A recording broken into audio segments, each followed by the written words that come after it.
upgrade as well.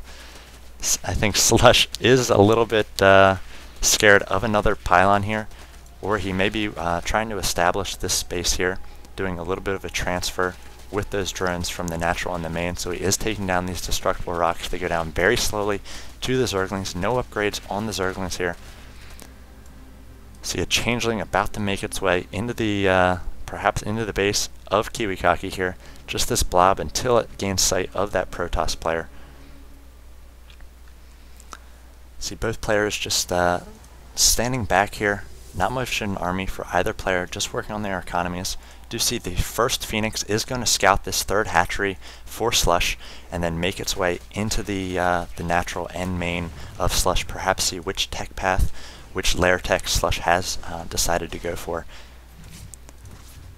Just poking around, doing any damage it can on Overlords as it flies by. It's going to be able to see the Spire here and know that the Mutalisks are on their way. It looks like 8 Mutalisks about to pop for SLush, as we see Blink being researched as a good response to those Mutalisks, and we may see a number of Stalkers come out for the Protoss player here in response to those Mutalisks.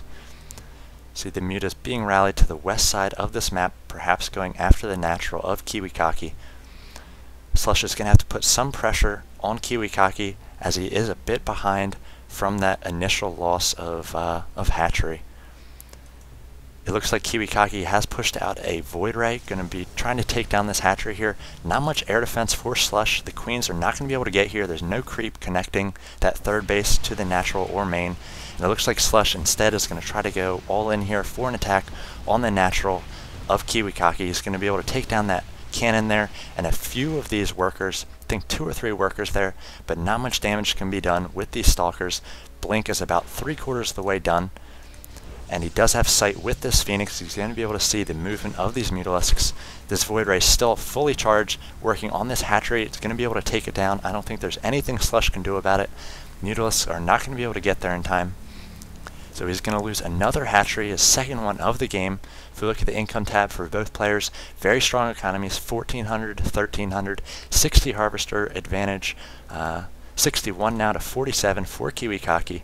Kiwikaki getting a little bit high on the Chrono Boost on the Nexus there, but has done such good damage to those hatcheries that SLush has tried to establish early on. See Roaches now coming out, as well as the Missile Attack level 1 and the Glial Reconstitution for SLush.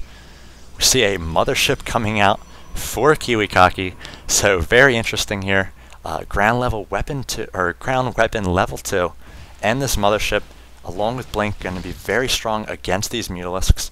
It looks like instead of Mutalisk, SLush is now going to be favoring the Hydralisk and Roach mix, as he has stopped Mutalisk production, and he has a good spread of creep here with these tumors across the board. You need that in the Roach Hydra strategy. So it looks like Kiwikaki may be poking in. He is going to be able to blink across this chasm, and he's going to be able to play some crazy tricks on SLush here if he uses this blink. Throwing down a number of force fields, going to try to keep those Roaches at bay for now. And it looks like he's just going to pull back. Very smart move on his part. He knows that most of the units of SLush are in that base. He does not want to try to go up that ramp. He knows he'd be at a disadvantage, so instead going to take this angle of attack, try to take down this hatchery. He did Psycap SLush here, 128 over 124. Now we see all SLush's units did a good job of moving them to this third base.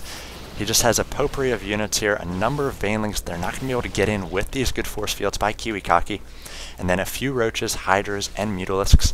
We'll see what Kiwikaki is able to do. Throwing down a number of force fields here, going to try to keep those Hydralisks at range.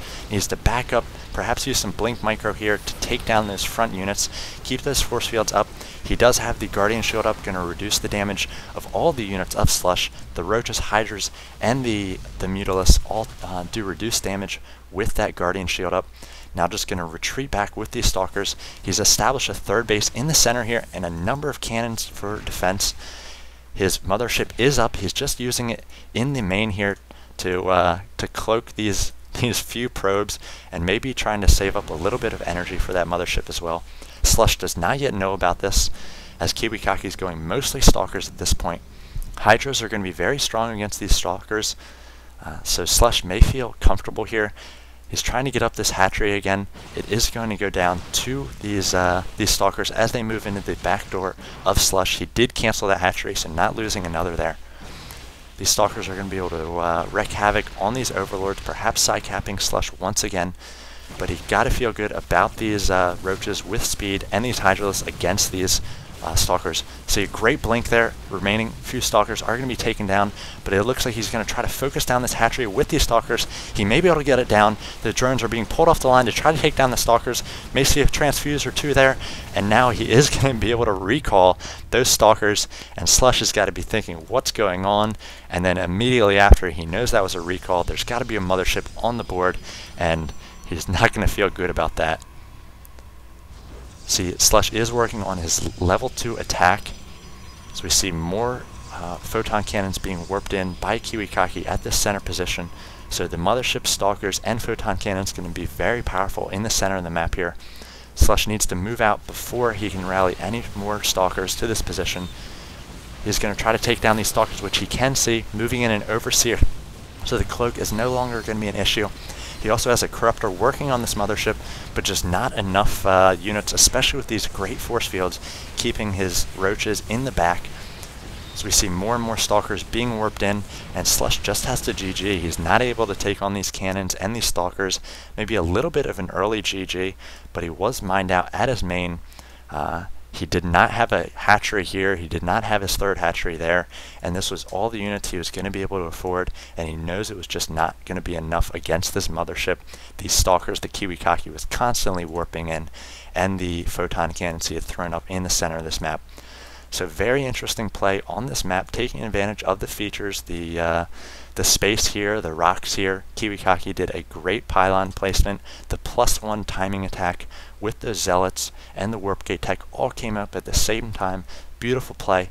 Perhaps something he practiced on this map against Zerg specifically.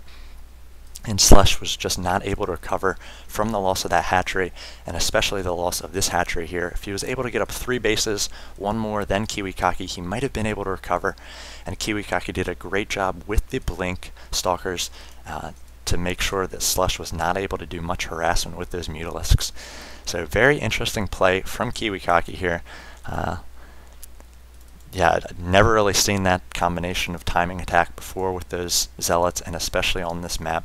So we will see what we have in the remaining games of this series. I'll go ahead and cast them now. Thanks for watching this one, and I'll see you there.